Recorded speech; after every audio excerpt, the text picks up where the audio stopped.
Good morning বন্ধুরা, দেখো একটা ব্লগ নিয়ে চলে আসলাম। আশা করি সবাই ভালো আছো। দেখো শ্বশুরের বাৎসরিক কাজ, তাই জামা কাপড় সব কেনাকাটা করেছি। এদিকে হাজব্যান্ড কাজে বসেও গেছে। ঠিক আছে, যেহেতু শ্বশুরের বাৎসরিক কাজ আর যেটুখানি পারা গেছে সেটুখানি করেছি। বন্ধুরা, তোমরা আমার পাশে থেকো, ব্লগটা দেখো। এই যে আমার হাজব্যান্ড বসেছে, একটাই ছেলে আমার শ্বশুরের, আর আমার তো দুটো ছেলে জানোই। এদিকে দেখো শ্বশুরের ফটোটা বসিয়ে দেওয়া হয়েছে খুব সুন্দর করে, ছোটোখাটো করে একটু প্যান্ডেল করা হয়েছে। তা যাই হোক, এবার আমাকে বলেছে কাজে বসতে, তাই আমি একটু কাজে বসেছি। আত্মীয় স্বজন সবাইকে অত বলতে পারিনি, ননদদেরকে বলেছি, আর আশেপাশে সবাই আছে তাদেরকে বলেছি, তারাও এসছে।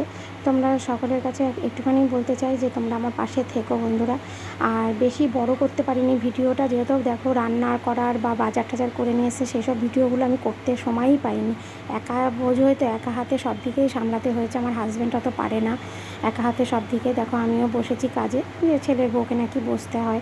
যাই হোক, কাজে বসেছি, আমার কর্তব্য আমি করেছি। যাই হোক, এবার কাজটা যাতে শান্তি মতন মিটে যায় সেটাও ভালোভাবে মিটে গেছে। এদিকে লোকজনও আসছে, তবে আমি ভিডিওটা সেরকম করতে পারিনি। আমার যাকে বলেছি ভিডিওটা ধরতে, তা আমার যা হচ্ছে ভিডিওটা ধরে যা হচ্ছে ভিডিওটা করেছে। তা যতটা পেরেছে ও ততটাই করেছে।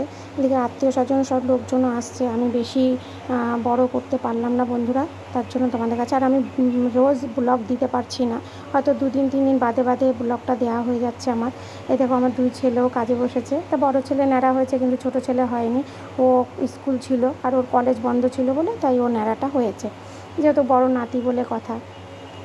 তা ওরাও কাজ করতে বসেছে, নাতি দাদুর কাজ করতে বসেছে। তা বাৎসরিক কাজ ভালোভাবে মিটেছে। এবার আমার শাশুড়ি বসে আছে, নন্দজামাই। ক্যাটারিংয়ের একটু আয়োজন করেছিলাম, তাই ক্যাটারিংয়ের ছেলেদেরকে বলেছি, এক হাতে তো সামলানো যায় না। তাই এবার রান্নার ভিডিওটা করতে পারিনি। যখন লোকজন এসছে তখন খুব মুষলধারে বৃষ্টি হচ্ছিলো, মানে মেঘ করেছে, দেখতে পাচ্ছ মেঘ করেছিল, আর মুষলধারে বৃষ্টি। আর এই বৃষ্টির মধ্যে বসেই কাজ করেছে, যেহেতু জল হয়ে গেছিলো। আমার জায়গাটা, আমার বাড়ির সামনেটা খুব নিচু, তো তার জন্য। ভিডিওটা ভালো লাগলে কিন্তু অবশ্যই কিন্তু কমেন্ট করো যে কেমন লাগলো ভিডিওটা, আমি কতটা কি তোমাদের সামনে তুলে ধরতে পারলাম। আর আমার পাশে থেকো, আমার চ্যানেলটাকে সাবস্ক্রাইব করে দিও। আর আমার ভিডিওতে অ্যাড দিলে একটা কেটে বেরিয়ে যেও না, একটা পুরোটাই দেখে ভিডিওটা দেখো। ভালো লাগলেও কমেন্ট করো, খারাপ লাগলেও কমেন্ট করো। আমার পাশে থেকো, আমার চ্যানেলটাকে সাবস্ক্রাইব করো, ঠিক আছে? আশা করি তোমরা সকলেই ভালো থাকো।